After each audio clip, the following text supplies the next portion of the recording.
Now. Oh, we're live now? We'll give it a second. People should be getting on.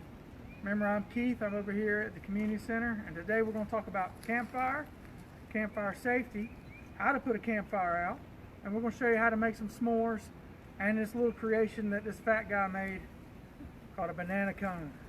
Then we're going to have a challenge with me and Logan. We're going to see who can start the fire the fastest with a flint. Before we get started on our fire, I'm going to introduce you to Chandler and Emily, and they can introduce themselves. I'm Chandler. I am one of the adventure program specialists, but I also am a lifeguard instructor with Chapel Hill Aquatics. Sorry, it's a little bit muffled. As you can see, we're wearing our face masks to try and maintaining social distancing.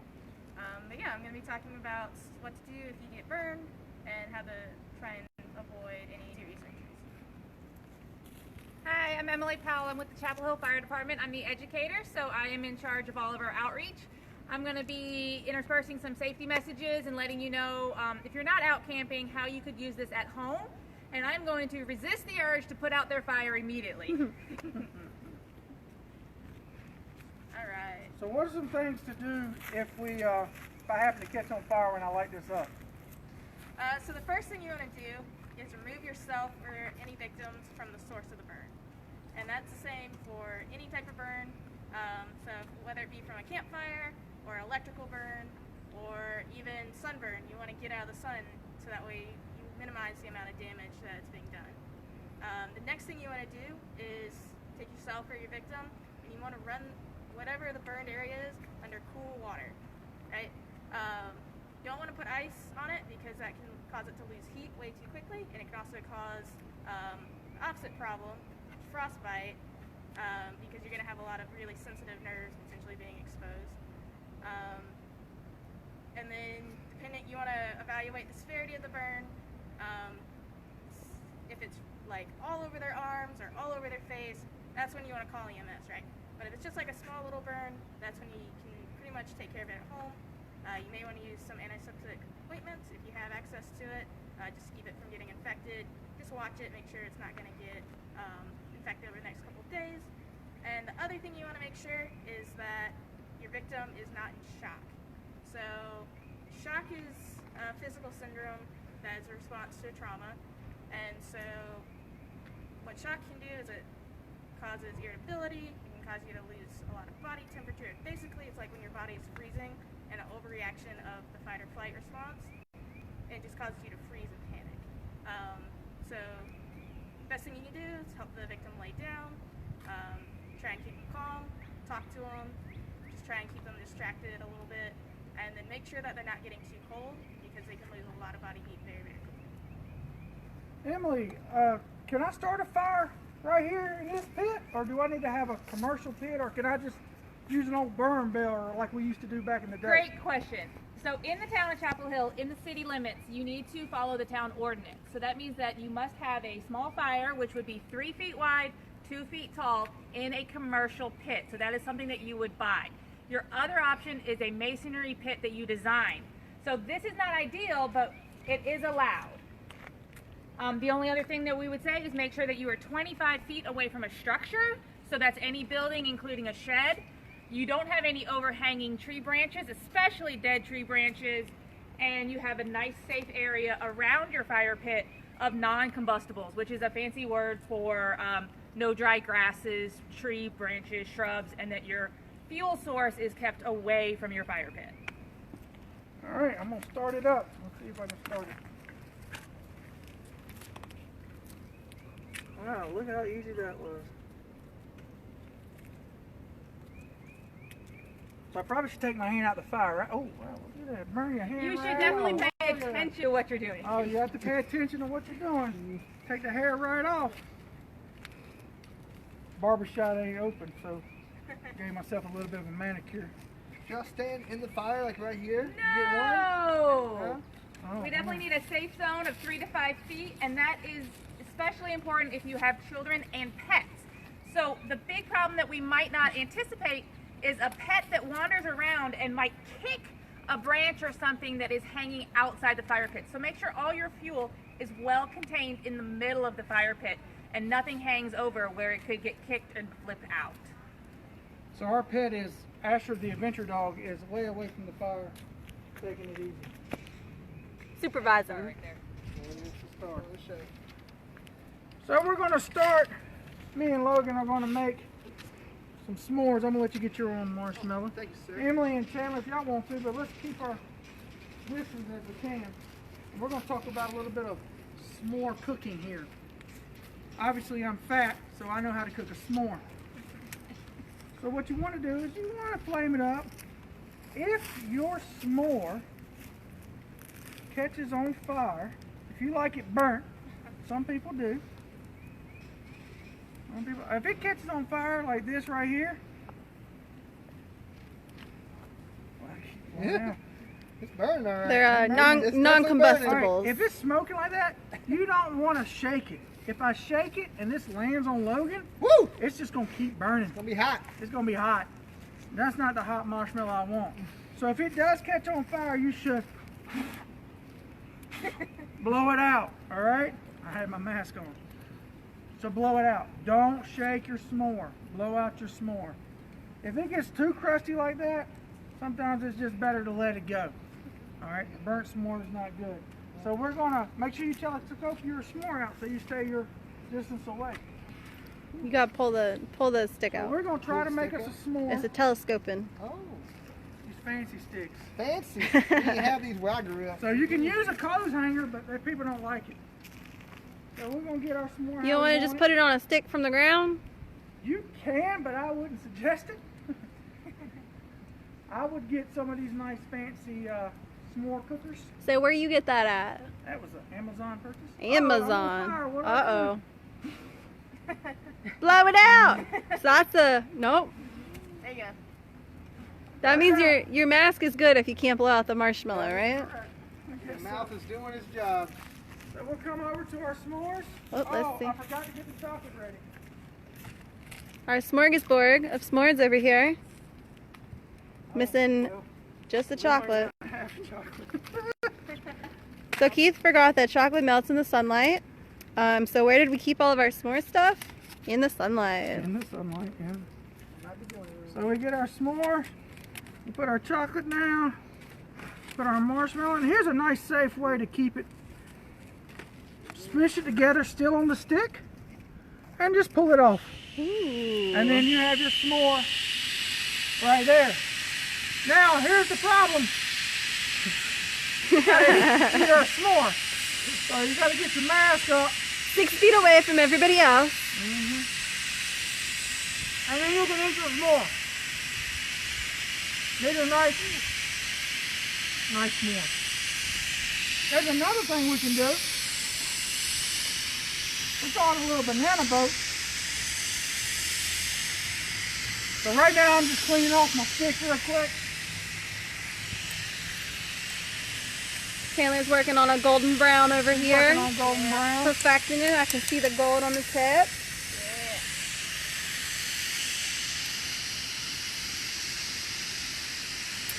Chris would like a s'more. Chris would like a s'more? Yeah. Well, Taylor's about done with hers, so we're gonna make a banana boat. What do we need to make a banana So boat? we need a banana. A banana. So you take the banana and you want to peel off this little curvy spot. On the front side or the back? You don't want to peel the whole thing? You don't want to peel the whole thing. Just like that? How you do that so easily? That was just nice and easy. And we have our little knife that we have. And then what I want to do is slit that banana, keeping the peel on. Just like that. You know, like carve it out like a canoe? Carve it out or... like a little canoe. And then you stuff your marshmallows in here. Like that. Just stuff them in. And then take your chocolate that shouldn't be melted, but it might be. Pre-melted. Pre-melted. chocolate. And stick your chocolate. Wow. Yeah, we learned a lesson about keeping chocolate out of the sun. Wow. So what type of burn would that be, Keith? What burn would this be if this chocolate was burning me? No, if it was, Oh. for instance, it's in the sun. Oh, that would be a radiation burn. But actually, If you look at the top of my head, we've already started a radiation burn. That's not your suntan. That is my suntan. So once we get our marshmallow and chocolate fixed, Put some caramel in there. oh, we're going. Look at. thanks. You can't. Pull the other Oh side. my goodness. Yeah. We'll keep our social distancing. Is that melted too? That's melted. Definitely too. melted too. There you go. Slam it in there. Okay. Just gonna put it right on top. There it is. And then we all need some hand sanitizer. And we'll hand sanitize up. So before we have to cook our banana, we have some already ready to go. So you take your aluminum foil, put your banana in it. I'm trying to do it with all this chocolate on my hand. This is our outdoor cooking show. Outdoor cooking show. Make requests of what you want us to make next week. Actually, May 1st. May 1st. So it Give us takes a little requests. bit to cook these. So we've got ours pre-cooked. Pre-cooked So from we're the going to sun. take them, and we're not going to stick them directly in the fire, but because we have this nice little pit, we can stick ours in this nice big flame that Logan made. And we can stick ours right here on the side to cook up. If you stick them in, we can stick one in, but look at that. Look how close I got. That was really hot. All right. Was that safe? No, was that not- is not safe. And we also need to make sure that the adults are doing this. Good point. So, Point. Keith, we think he's a responsible adult. Good. but He's an adult. Let's make sure we have a responsible adult and really watch your kids around this kind of activity. Yes, as we're doing that. All right, once we got that cleaned up, me and Logan are going to have our fire challenge. All right, while they're cooking up, let's see if Keith can win a challenge. He hasn't won any yet. You ready? What's the challenge? So our challenge is to see who can use this flint. Logan, can you explain this flint real quick? Yep. So with this flint and steel, what we want to do, if you're first time ever using it, I always like to kind of angle it down this way, and I like to have it horizontal and face down, putting all your pressure right here on your thumb, putting all the way. It's going to like a little spark, kind of like a sparkler, right? So you're pushing it all the way down there. Now this isn't gonna, it's like a sparkler, so it's not gonna catch you on fire like anything like that unless you did a lot of it, or you're flammable or something like that. But I'll go to see who can light this thing on fire the quickest between me What and is Keith. this made out of? This is flint. This is flint and this is some lint. So remember, keep your dryers clean of lint Yes. because this is what we use to actually start a fire really quick. Dryer lint is a combustible? It's a combustible, Oh. as Emily said. So we have our pokers in case one of us get a fire going. We can just push it in into the pit. All right.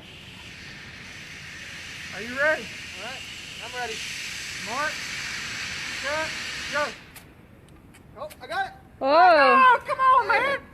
Woo. Oh, Look at that. You gotta be kidding me. It's cooking, and I'm quickly just gonna that was like put one it shot. right in there.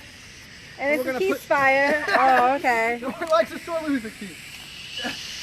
Well, how many is that for adventure staff and still 0 for Keith? Is that 3 for That's this? I think it's 4. 4. Comment if you knew who was going to win. So our bananas should be about done because they've been in the sun. So this is going to be the trick. So, Emily, you think that's pretty hot? Very hot. Yeah, so I shouldn't pick that up with my hand. Please don't do that. Yeah, that's a good idea. Always get the right tool for the job. So, I don't know where my tongs are. So we have our marshmallow stickers. So let's see if I can do it.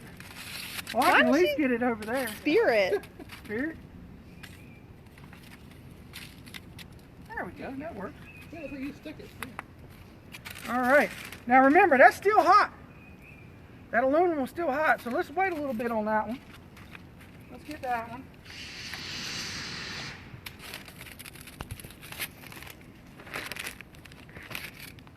That sticking seems to work.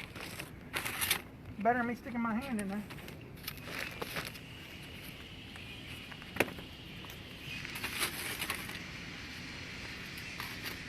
Matt said, I wasn't sure who was going to win. I just knew it wouldn't be Keith. It's all right, Matt. We all knew that. All right. So we got this is the first one we took out. So we want to check it. What's the proper way to check? You would feel for radiant heat coming off of it. I'd rather Keith use the back of his hands. The back of his hands. There we go. All right. It's pretty cool. Cool. Cool. What else would you feel for heat? Like, you know, if my house catch on fire? Yes, we definitely recommend that the same technique that you use for your marshmallow boats here, you would use on a door. So if you sleep with your door closed, you could approach that door, feel it. If it's hot, feel that handle. If you have any heat coming off of it, on the other side would be fire. We wouldn't open that door. We'd go out the window and wait for the fire department to show up. All right. We can use two things, campfire and house burning. Look at there. All right, so we take it out. Oh, it kind of cooked a little bit. We might leave it in a little bit longer, but then we'll take our fancy cone. We will peel our banana off. We'll take it and fold it over best you can. Like this. And then you'll stuff it in that cone. Look at that. I stuffed that thing in there. Look at that right there. That's a good one. I'm gonna put What is this called? This is called Keith is Hungry. Oh. All right, so now, if it cooks a little longer, it mushes a little better. So we didn't have a lot of time to cook. So there's all your banana cone. And then you can, that's pretty good. Well, that's what you cook pretty good. Looks good. That's good. You get some caramel in that one. I got a little caramel on that one. Nice. So, Emily, we got to put our fire out. We're done with our s'mores. We do. Once we're all done and there's not going to be any responsible adult around the fire anymore, we cannot leave it unattended. We have to put that fire out. So we can do that by smothering it or taking away the heat. Smothering it would be to use sand or dirt. If you're out camping, that's what you would use to cover that fire completely, take away all the oxygen, and the fire would go out. Since we're at home and we have a hose nearby, we are going to cool it off with some water. If you do have a campfire at home or a fire pit at home, make sure that you have one of these ready to go. We don't want to wait for the emergency before we drag that hose out and get it nearby. So have that standing by, and at the end of the night, we're just going to spray it down. This is the only time I get to tell somebody how to put a fire out. Keith, you're going to be my firefighter. Can I pee on a campfire? Please don't. We need lots and lots of good clean water. Oh, we got to use clean water. All right. The only thing here that I want to recommend is that you gently apply the water. We're not spraying it in there really hard because we don't want any of those ashes and embers to get stirred up and come back at us. So gently apply the water, lob it in there. All right. Wow. A cool firefighter thing, we have good steam conversion. That means we are putting that fire out. That's all the heat coming off the fire, and you're just going to completely douse it. One important... Oh, I was going to just make me an official fireman now? No. One important thing that we do want to remind you guys, if you have a campfire, you leave those ashes and those logs, whatever you were using, in there until they're completely cooled. So don't put them in your trash can. Don't haul them out into the woods. Leave them in there. Let them completely cool. They can stay hot for 24 to 48 hours. And you would have an accidental house fire if you put it in your trash can, or an accidental woods fire if you took it out into the woods and dumped it. So make sure they're completely cool, to the bone, we'll say, leaving them in there. Are those valid ways to dispose of ashes? Putting them in the trash can and putting them in the woods? Nope. No. Okay. Don't do that. Do not put them in the trash can or in the woods, even if they're cooled down. Think we're good, Emily? Looks good to me, Keith. All right. Get my water loaded. There's Asher doing his part. Yep. Let's see if Asher's doing his. Oh, he about got sprayed. All right. That's our campfire s'mores. But we do have some exciting things coming up. Next week, we're going to have 13th in the world, Kyle Long in adaptive climbing, teaching us a rock climbing lesson and actually competing against me up the rock wall. So we're going to have 13th in the world ranked competing against a 300-pound out of shape guy. So let's see who wins that one. We're taking bets. We are not taking bets. We're not taking bets, We're not but like taking you can bets. tell us who you think is gonna You win. can tell us who you think's gonna win. Also, next Friday with the fire department, we will be rappelling off Fire Tower 4. It'll be an exciting adventure as we get to have adventure programming and the fire department come together again, and we're going to have a rappel lesson. It will not be live. It'll be pre-recorded, but you'll get to see us actually rappel off the tower next week. We also have a bike along with another bike along coming up down the Greenway, and we have our Action Bound app as well coming out. Creek walk. The Creek Walk Part 2, because it was cold last week, or this week. Next week we will have our Creek Walk, and it will be actually through the creek as long as weather and is permitted. If you got any questions, feel free to comment on it and show everybody. We have our Facebook page that you're currently on. We have our Instagram page at Chapel Hill Adventure. We have our main Park and Rec page at Chapel Hill Parks. And we have a new YouTube channel at Chapel Hill Adventure where you can see these videos. They're just on that platform where you can go back and look at those videos. Please subscribe so we can keep track of who's watching the videos so we know what type of videos we want. Also, comment in this section if you want to see something that you want us to try. I'm more than happy to try anything. We're looking at possibly doing some scuba in the pool, maybe doing a little bike ride with the police, different things like that. If you have any more questions, I'm Keith with Adventure Programs. Emily with Fire Department. Chandler with aquatics. Logan with Adventure. Thank you, and we'll see you next week.